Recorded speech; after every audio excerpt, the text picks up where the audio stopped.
আমরা যেটা করছি সেটা হচ্ছে বাল্ব, এটা হচ্ছে 12 ভোল্টের বাল্ব, যে কোনো বাইকের হেডলাইট চলে। তা আমরা এসি ভোল্ট ডিসি ভোল্ট এখান থেকে পেয়ে যাব। যেমন আমরা ট্রান্সফরমার দিয়ে যে ভোল্টেজটা বেরোচ্ছে সেটা এসি, এবং ডিসিতে কনভার্ট করলাম কি দিয়ে, ডায়োড দিয়ে, আর ক্যাপাসিটর দিয়ে ফিল্টার করলাম, সেটা হচ্ছে ডিসি। তাহলে আজকে দেখে নেব যে এই বাল্বটা এসিতেও জ্বলছে ডিসিতেও জ্বলছে। তো নেগেটিভ দিলাম, আরেকটাই দেবো। না ধরো এসি, ধরো আগে আগে এসিতে ধরো।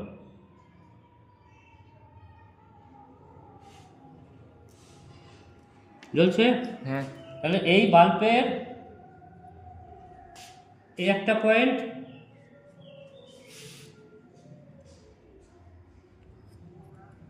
ধরো